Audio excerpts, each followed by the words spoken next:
শীতকাল মানে যেন খেজুরের রস আর গুড় খাওয়ার মহা উৎসব। লোকগান আর হাজারি গুড় মানিকগঞ্জের প্রাণের সুর। জেলার ঐতিহ্য বহন করায় এভাবেই হাজারি গুণের নামে মানিকগঞ্জ জেলাকে ব্র্যান্ডিং করা হয়েছে।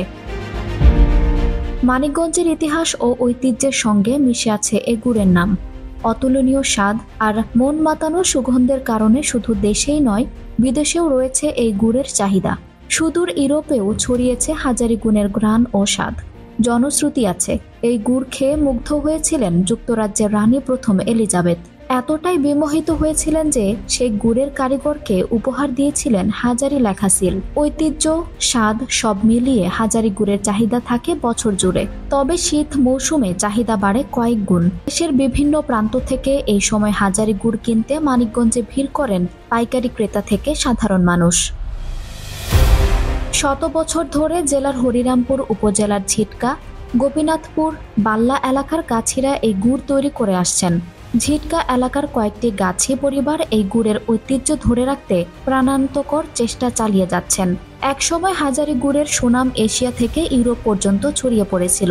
প্রতি বছর জেলায় শীত মৌসুমে খেজুর গাছ একটা শিল্পে পরিণত হয়। রস গুড় উৎপাদনে পেশাদার গাছি, কুমার কামার, জ্বালানি ব্যবসায়ী, পরিবহনের জন্য ট্রাক মালিক, চালক, ভ্যান চালক, শ্রমিক, আড়তদার সহ বিভিন্ন পেশার মানুষ এতে যুক্ত থাকে। তবে গুড়ের নাম কেন হাজারি গুড় হলো?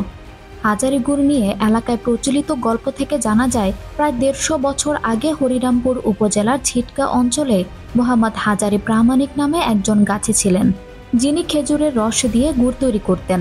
একদিন বিকেলে খেজুর গাছে হাঁড়ি বসিয়ে গাছ থেকে নামা মাত্রই একজন দরবেশ তার কাছে রস খেতে চান। তখন হাজারি প্রামাণিক ওই দরবেশকে বলেছিলেন, সবেমাত্র গাছে হাঁড়ি বসানো হয়েছে, এত অল্প সময়ে বড়জোর ১০ থেকে ১৫ ফোঁটা রস হাঁড়িতে পড়েছে। তবু দরবেশ তাকে গাছে উঠিয়ে হাঁড়ি নামিয়ে রস খাওয়ানোর অনুরোধ জানান। দরবেশের অনুরোধে আবারও খেজুর গাছে ওঠেন হাজারি প্রামাণিক। তিনি দেখতে পান রসে হাঁড়ি ভরে গেছে। রস ভর্তি হাঁড়ি নিয়ে তিনি গাছ থেকে নেমে দরবেশকে রস খাওয়ান এবং দরবেশের পা জড়িয়ে ধরেন। তখন দরবেশ তাকে বুকে জড়িয়ে ধরে বলেন, তুমি যত গুড় তৈরি করবে তার সুনাম দেশ বিদেশে ছড়িয়ে পড়বে।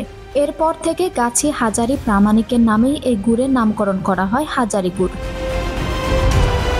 হরিরামপুর উপজেলার বেশ কয়েকটি ইউনিয়নে এই গুড় বানানো হয়। ঝিটকা এলাকায় ঐতিহ্যবাহী হাজারি পরিবার সহ ৫০-এর অধিক গাছি পরিবার এই শিল্পের সঙ্গে জড়িত।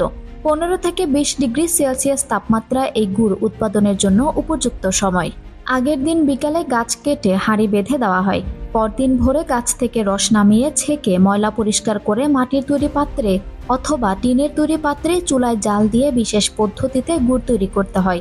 মিষ্টি ও টলটলে রস ছাড়া এ গুড় হয় না। ১ কেজি হাজারি গুড় তৈরিতে প্রয়োজন হয় প্রায় ১২ থেকে ১৫ কেজি রস।